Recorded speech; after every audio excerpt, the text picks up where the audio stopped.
Thank you very much, Sean. On behalf of the Michael Devlin Museum, I'd like to thank Sean and Peggy. Thank you so much for all the research. I would now like to call on Mick Mulchrone for a few minutes.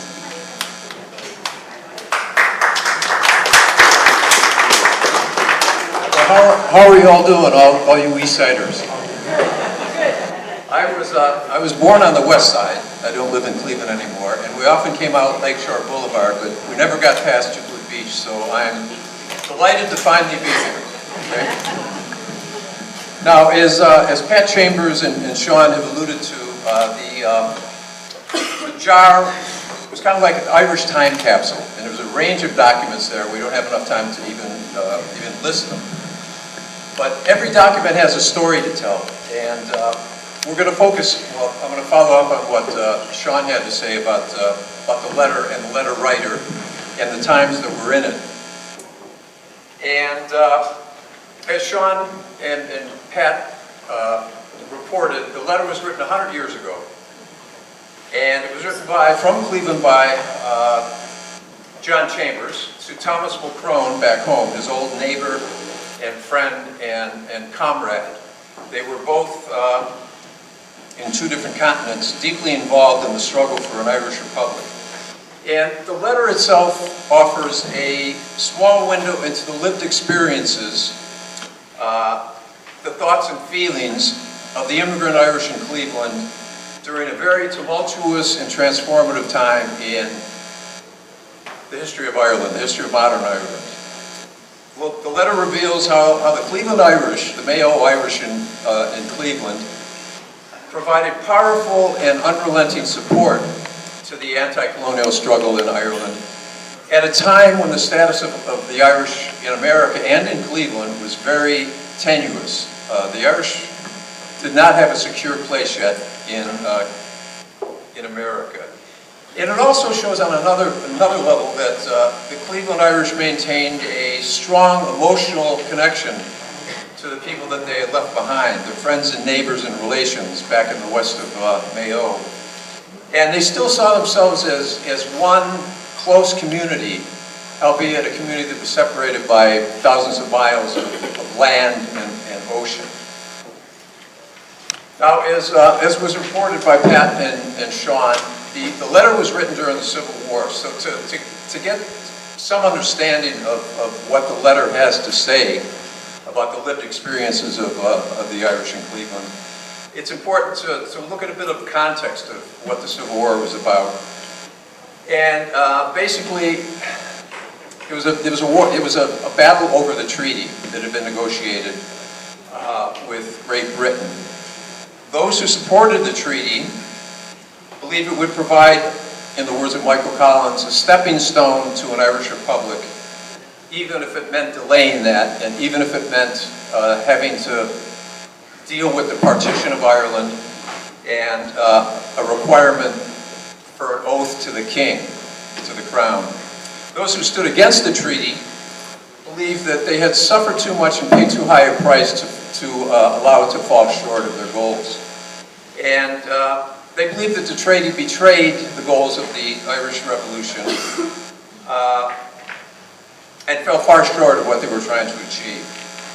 So they had a disagreement, but they didn't take up arms against each other initially. That happened when Winston Churchill threatened all-out war in Ireland if the Free State government, the pro-treaty side, did not crush the anti-treaty side. And so to that end, Britain supplied heavy artillery, armored cars, armament, and funding. And that explains a lot of John Chambers' anger, as Sean reported in the letter. So in Mayo, the majority of the people were against the treaty, very adamantly against the treaty. And Newport became an epicenter of the anti-treaty struggle in Mayo. In fact, there was more warfare, if you will, that took place in Mayo during the Civil War than there was during the war against the English and Black and Tans. As Sean reported, the Civil War was officially over by the time the letter was written, but not really over. It continued to resonate for quite a while. Now, in America, as I mentioned, the status of the Irish was insecure. The Irish, as we all know, enjoyed some considerable political power because they were great at organizing other immigrant groups against the established elites in urban areas and cities all across America outside of the Deep South. But when America entered World War I as an ally of Great Britain, that presented a very serious dilemma for the Irish that were supporting a free and independent Ireland. And I could spend an hour talking about how that played out in terms of censorship and people jailed and the rest of it. But that's a topic for another day.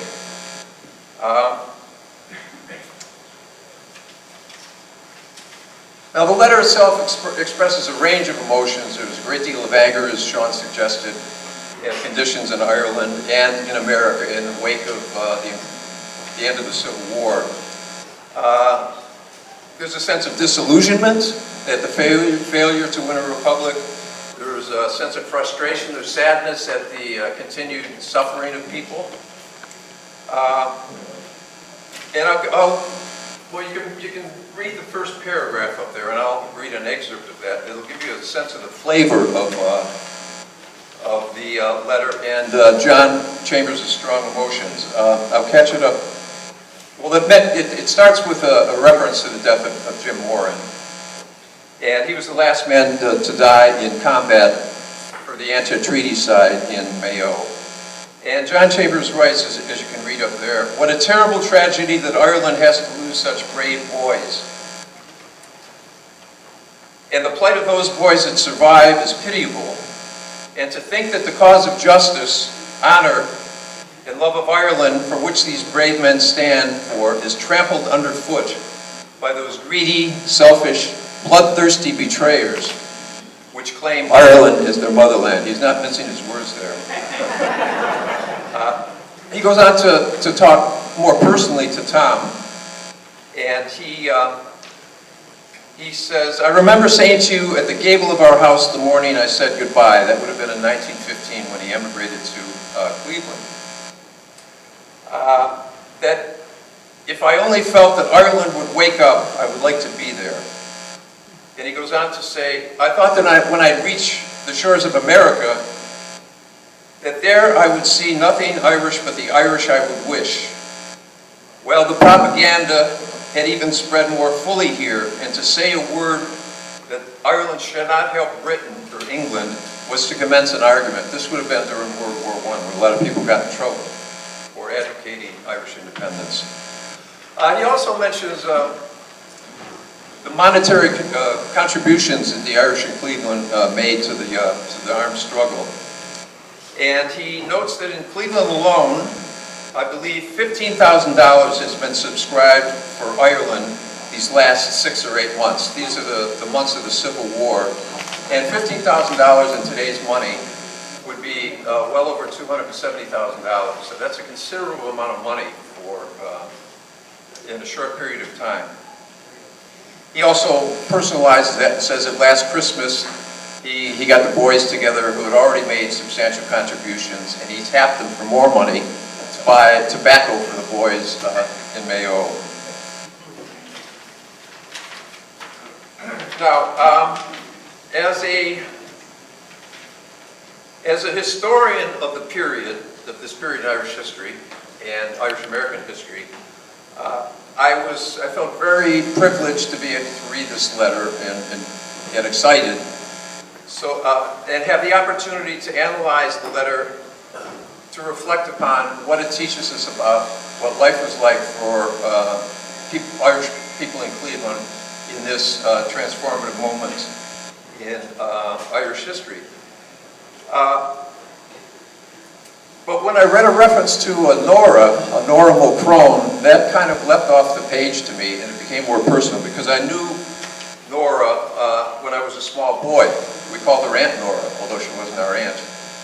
And I'll read the quote that from the letter. "Nora comes here often, and she is to every Irish meeting. She is great. She can tell you how great the people work here, and I can say that the boys from the West are as good as they are to be found for Ireland." Now, Nora Mulchrone was a sister an older sister, I believe, of Tom Mulchrone, who received the letter. And when I was well, she owned a pub on the east side, as I remember. I wasn't 10 years old yet. And the father would often take us to visit her on a Sunday when the pub was closed. She lived in a couple of rooms in the back. I think it might have been near Graphite Bronze, or one of the factories on the east side of Cleveland. The family story was that she had made a little money during Prohibition, and with the money that she made, she bought this little pub, this after-work kind of a place. And she died when I was 8. I think at one point she wanted our father to take over the pub, and in his wisdom he declined to do that. So I think that she would have been some kind of cousin of the father, but I haven't been able to determine that. But we called her Aunt Nora. So she died, and she's buried in Calvary next to her brother Anthony, her older brother, and she has a sister buried in Cleveland as well. A few days after she died, her sister Ann came to the house, and she gave me something from Nora's pub. Now, Nora kept two things in the pub, as I recall, behind the bar. She kept a baseball bat, and she kept a button accordion. So you can figure out for yourself, if she didn't calm down her clientele with playing jigs and reels with the button accordion, she might have to rap on the bar with the baseball bat. So she brought it to me and gave it to me, and that accordion, which you can see right there, it's a Hohner, it's a classic. It's in our cottage, in our home in Darrell Lohan, outside of Newport in Mayo, which is just a few miles from where Nora Mulchrone was born and reared. I don't know what happened to the baseball bat. So I'm going to end my contribution here with a song. A little earlier, Sophie read that very lyrical poem by Tom Mulchrone, which was dedicated to his nephew who had died, Jim Warren.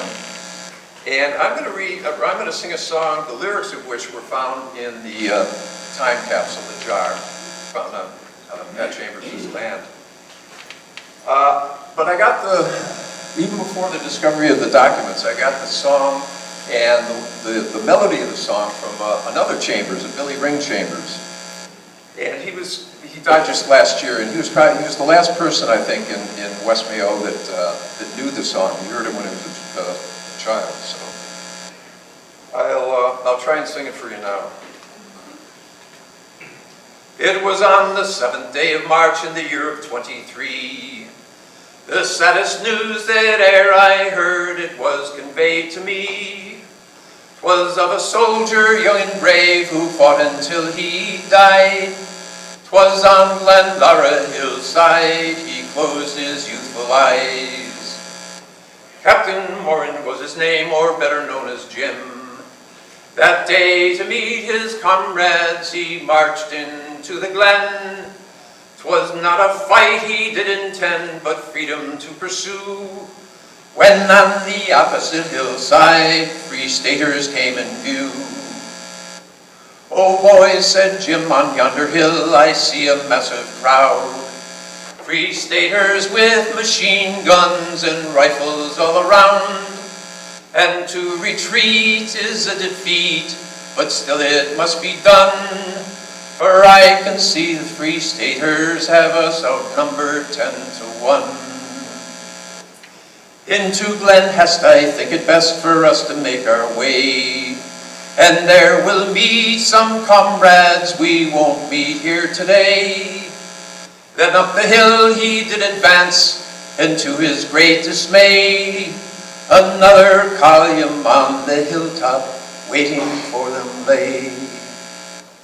"Oh boys," said Jim, "we are hemmed in on every side I see. And now to fight I think it right, and dash for liberty. It's my desire to open fire on all the hills around, and soon they will retaliate that ye lay on the ground. When they advance, then take your chance and to your freedom go. And And if I fall, please give a call to my dear parents' home, and say I fought just as I ought in sight of Scare the Land, a place where 18 months ago we fought the Black and Tans. Oh, do console my parents, likewise my brothers four. My sisters too, they'll shed a tear, for we will meet no more. And to my aged grandmother, I'll say a fond adieu, for she is good and generous, she is kind and true. Farewell to all, both young and old, who come from near and far.